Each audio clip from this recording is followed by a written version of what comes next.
আশা করি প্রত্যেকেই ভালো রয়েছে। শুধু দর্শকবৃন্দদের সবাইকেই আমার চ্যানেলের পক্ষ থেকে স্বাগতম জানাই। তোমাদের ভিটিসিএস এবং এসটিসিএস এর ভোকেশনাল শর্ট টার্মে যেসব ছাত্রছাত্রীরা ভর্তি হয়েছে তাদের অ্যাসেসমেন্টের ফি এবং ব্যাচ কিভাবে তৈরি হবে। পূর্বের ভিডিওতে আমি দেখিয়েছিলাম যে তোমাদের এনরোলমেন্ট বা রেজিস্ট্রেশন করা শুরু হয়ে গিয়েছে এবং তার অ্যাডমিটও তোমরা ডাউনলোড করতে পারবে কিভাবে সে ব্যাপারে, এবং কিভাবে তার অ্যাসেসমেন্টের ফি জমা দিবে সেই ব্যাপারে বিস্তারিতভাবে আমি তোমাদের সামনে হাতে নাতে একেবারে তুলে ধরছি, যাতে তোমরা বুঝতে পারো এবং বিষয়টা যাতে বুঝে নিয়ে তোমাদের কাজগুলো সঠিকভাবে করতে পারো। মূলত তোমাদের এই কাজগুলো কিন্তু তোমাদের ইনস্টিটিউশনে যারা প্রধান রয়েছেন বা যারা এই কাজগুলো করে তারাই এই কাজগুলো করবে। তোমাদের মূলত কাজ কিন্তু ওখানে টাকাটা সঠিকভাবে তোমাদেরকে দিয়ে দেওয়া। তাহলে এবারে চলে যাওয়া যাক মূল পর্বে যাওয়ার পূর্বে সবাইকেই বলবো অবশ্যই চ্যানেলটি সাবস্ক্রাইব করে পাশে থাকা বেল আইকনটি প্রেস করতে ভুলবে না, নতুন বন্ধুদেরকে শেয়ার করে জানিয়ে ভুলবে না, এবং শর্ট টার্মে যে সমস্ত ছাত্রছাত্রীরা ভর্তি হয়েছে তাদের যদি কোনো মতামত থেকে থাকে অবশ্যই কমেন্ট সেকশনে জানাতে ভুলবে না। তোমাদের প্রথম কাজ কিন্তু তোমাদের অফিসিয়াল ওয়েবসাইটে চলে যাও। অফিসিয়াল ওয়েবসাইটটা তোমরা যে কোনো ব্রাউজারে গিয়ে সেখানে গিয়ে কেবলমাত্র তোমাদের টাইপ করতে হবে www.wbsctv www.wbsctv.esd.wb wbsctv.esd.wb.gov.in করলে এখানে এই যে West Bengal state council of vocational training এই বিশেষ পেজটাতে তোমাদের ক্লিক করলে এই পেজটি ওপেন হয়ে যাবে। এই পেজটি ওপেন হয়ে গেলে একবারে এর উপরের অংশে তোমাদের লগ ইন সেকশন রয়েছে।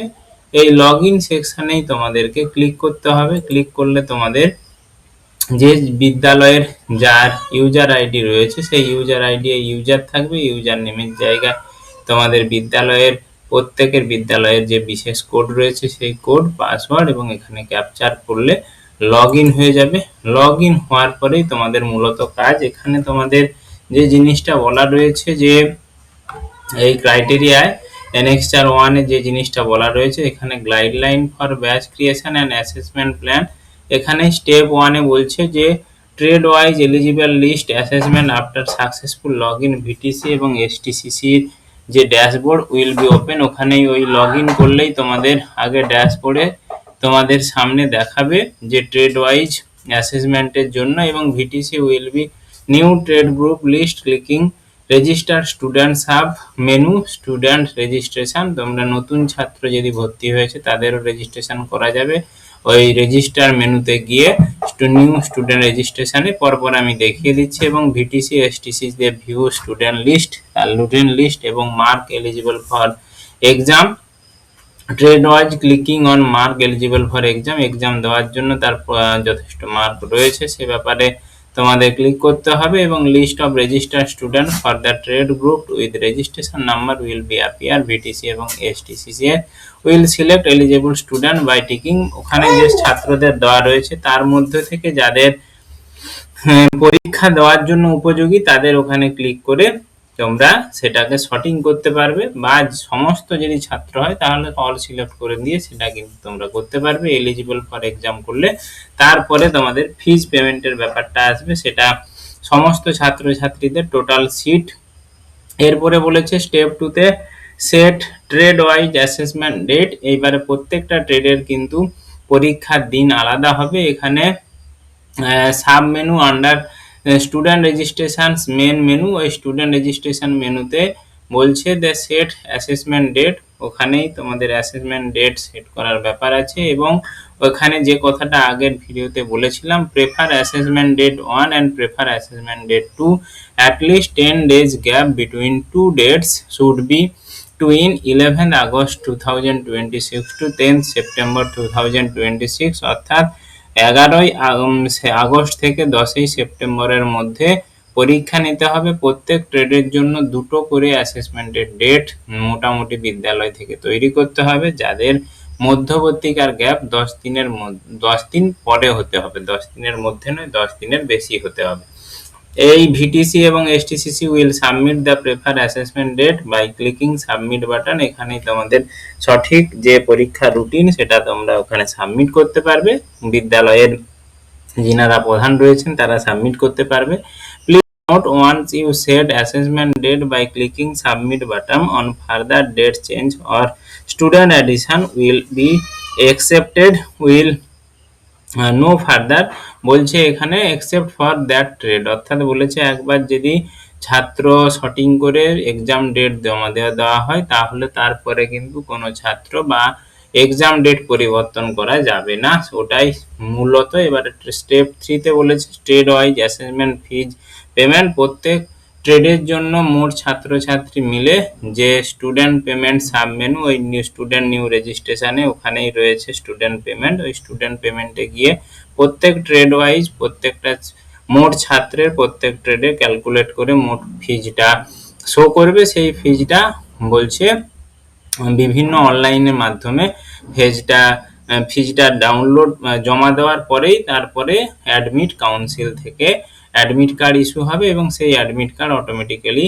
Council send to the council portal, এই পোর্টালে সেন্ড করবে। সেখান থেকে ভিটিসি এবং এসটিসি অর্থাৎ ভোকেশনাল ট্রেনিং সেন্টার অর্থাৎ শর্ট টার্মের কোর্সের ট্রেনিং সেন্টারগুলো তিনারা অ্যাডমিট কার্ড ডাউনলোড করে নিতে পারবে এবং ছাত্রদের ডিস্ট্রিবিউট করতে পারবে। প্লিজ নোট, এবার এখানে আর কিছু বিশেষ নোট দেওয়া রয়েছে যে একবার যদি পেমেন্ট হয়ে যায় সেটা যদি না সাকসেসফুল হয় 3 দিন ওয়েট করতে বলেছে। যদি পেমেন্ট করে দেওয়া থাকে অ্যাকাউন্ট থেকে কেটে নিয়েছে কিন্তু ভিটিসির মধ্যে পেমেন্ট হয়নি তাহলে বলছে if the deducted amount is credited back, যদি পুনরায় ফিরে আসে স্কুল এন্ডে তাহলে আবার ট্রাই করতে বলছে, ট্রাই করে জমা দিতে বলছে। Deducted amount is not credited back to VTCs, they are immediately VTC have visit council office with all relevant documents. যদি টাকাও কেটে নিয়েছে কিন্তু জমা হচ্ছে না তাহলে কিন্তু 3 দিন পরে সমস্ত ডকুমেন্টস নিয়ে কাউন্সিলের অফিসে গিয়ে দেখা করতে বলেছে।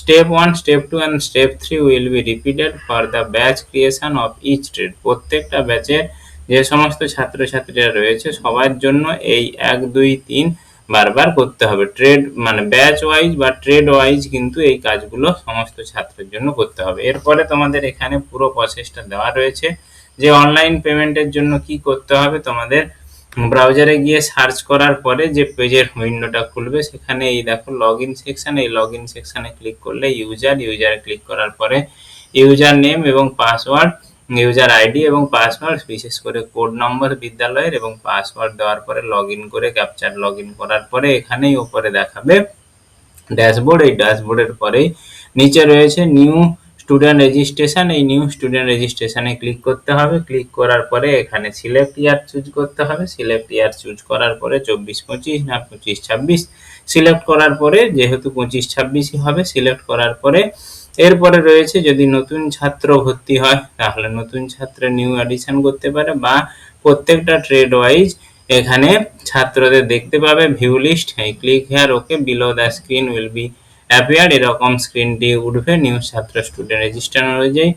এবারে অ্যাফিলিয়েশন, এখানে ট্রেড ওয়াইজে বলেছে view select for the phase 2 exam, view select for phase 2 exam, view select for phase 2 exam. এখানে below the screen will be appear, এরপরে রেজিস্ট্রেশনের যে পরপর কাজগুলো আছে সেরকম পেজগুলো উঠবে এবং বিলো স্ক্রিন উইল বি বলছে দা প্রত্যেকটা ছাত্রের এবারে নাম এবং রেজিস্ট্রেশন ইয়ার এবং রেজিস্ট্রেশন নাম্বার শো করবে। সেই রেজিস্ট্রেশন নাম্বার এবং ইয়ার শো করার পরে সেই ছাত্রদের মধ্যে থেকে কোন ছাত্ররা এলিজিবল পরীক্ষার জন্য তাতে ঠিক দিতে পারে বা সমস্ত ছাত্র যদি হয় অল সিলেক্ট করে এলিজিবল ফর এক্সামে ক্লিক করতে হবে। এলিজিবল ফর এক্সামে ক্লিক করার পরে তারপরে এরকম একটা টপ আপ শো করবে you have not selected all candidate, যেহেতু সমস্ত ছাত্রছাত্রীদের সিলেক্ট করা হয়নি তার মধ্যে থেকে কিছু সিলেক্ট করা হয়েছে সেই জন্য এখানে এরকম শো করাবে। শো করার পরে যদি ঠিক হয় তাহলে এখানে এই ক্লিক হেয়ার টু তে এখানে ক্লিক করবে। আকাশি উইন্ডোটাতে ক্লিক করার পরে তাহলে ওই সমস্ত ছাত্রছাত্রীরা কেবলমাত্র পরীক্ষা দেওয়ার জন্য উপযোগী হবে। সেই সমস্ত ছাত্রছাত্রীরা এবারে যদি নতুন এক্সট্রা করে ছাত্র রেজিস্ট্রেশন বলছে click on the new student registration menu on the left side of the screen, click করলে এখানে স্টুডেন্ট অ্যাসেসমেন্ট ডেটা তারপরে আবার ওই সেট অ্যাসেসমেন্ট ডেটাতে ক্লিক করার পরে ওই নিউ স্টুডেন্ট রেজিস্ট্রেশনের পরে নিচেই রয়েছে অ্যাসেসমেন্ট ডেটাতে ক্লিক করলেই তোমাদের অ্যাসেসমেন্টের টোটাল ট্রেড ওয়াইজ যত টাকা সেই টাকাটা শো করবে। They press the button to set the assessment date. এখানে তোমাদের অ্যাসেসমেন্ট ডেটটা ঠিক করতে হবে। বলেছিলাম দুটো ডেট সিলেক্ট করতে হবে, দুটো ডেটের মধ্যবর্তী গ্যাপ যেন 10 দিনের বেশি হয়। Click to here insert the proposed of assessment date. এই অ্যাসেসমেন্ট ডেটের সঠিক তারিখ দিতে বলা রয়েছে। এরপরে ওই assessment date, batch information part 1 এবং পুট টু প্রেফার ডেট দিতে বলেছে। দুটো ডেটের মধ্যে পার্থক্য যেন এখানে বলা রয়েছে যে ক্লিক হেয়ার টু কনফার্ম, যেটা তুমি সিলেক্ট করছো সেটা যেন ঠিক হয়। এরপরে তোমাদের সমস্ত এবারে স্টুডেন্ট পেমেন্ট ট্রেড ওয়াইজ ছাত্রছাত্রীদের এই ভিউ, যে সমস্ত ছাত্রছাত্রীরা এক্সামিনের জন্য উপযুক্ত তাদের এখানে নাম শো করবে। এবং click here two exam fees bottom to make payment. এখানে এই যে আকাশি রঙের পে ফর রেজিস্ট্রেশন, এদের পে ফর রেজিস্ট্রেশনে ক্লিক করে পরপর গুলো পেমেন্ট করতে হবে এবং প্রত্যেকটা ট্রেড ওয়াইজ ছাত্রদের নাম এবং ছাত্রদের মোট সংখ্যা দেওয়া রয়েছে। পেমেন্ট অপশানে ক্লিক করলে ছাত্র অনুযায়ী যে টাকাগুলো বলা রয়েছে সেটা হচ্ছে বিটিসির ক্ষেত্রে সম্ভবত তোমাদের রয়েছে 150 টাকা, আর এসটিসিসি এর জন্য, এসটিটিটিসিএস এর জন্য 250 টাকা সম্ভবত তোমাদের রয়েছে। প্রথমেই এই ছিল, সেটা হচ্ছে তোমাদের যেটা রয়েছে তোমাদের 110 টাকা ভিটিসিসি এর জন্য এবং এসটিটিসিএস এর জন্য 250 টাকা রয়েছে।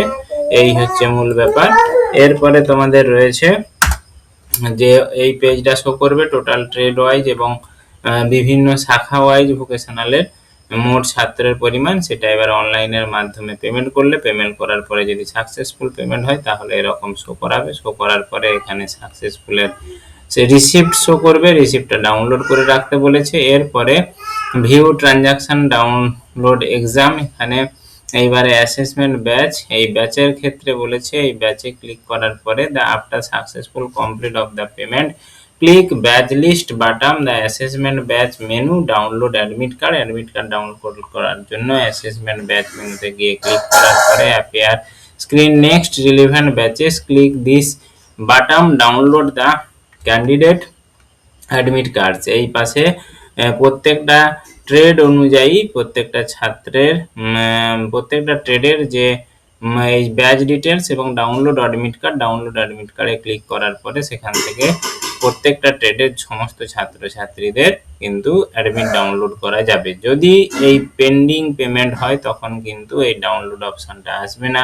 পেমেন্টের ক্ষেত্রে কি সমস্যা হচ্ছে, এই payment fails and the assessment amount is deducted from the bank. তো এই যে এখানেও বলেছে যে অপেক্ষা করতে বলা হয়েছে 3 দিন মধ্যে, ডিডাক্টিং অ্যামাউন্ট ইজ ক্রেডিটেড। আবার যদি ফিরে আসে তাহলে পুনরায় ট্রাই করতে বলা হয়েছে। আর যদি 3 দিনের মধ্যেও পেমেন্টটা কমপ্লিট না হয়েছে, অ্যাকাউন্ট থেকে কেটে নেওয়া হয়েছে, তাহলে কিন্তু অফিসের সঙ্গে যোগাযোগ করতে বলা রয়েছে সমস্ত কিছু কাগজপত্র নিয়ে। If council does not receive payment, এই যদি না পেমেন্ট রিসিভ হয় কাউন্সিল থেকে তখন কিন্তু এরকম জিনিসগুলো শো করাবে, সেটা এখানে আগে থেকেই বলে দেওয়া হয়েছে।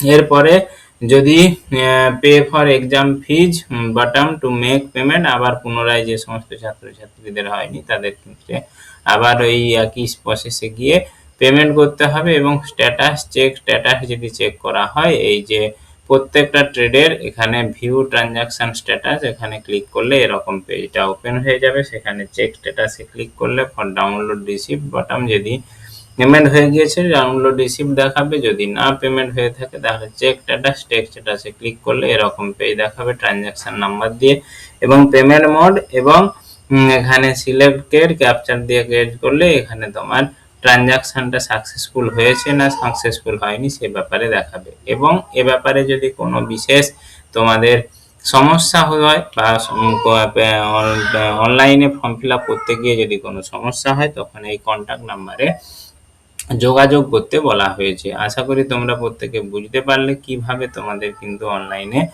ফিজ পেমেন্ট করতে হবে, অ্যাসেসমেন্টের ডেট আপলোড করতে হবে। পরবর্তী সময়ে আবার নতুন একটা ভিডিও নিয়ে হাজির হব, ততদিনের জন্য ধন্যবাদ, নমস্কার।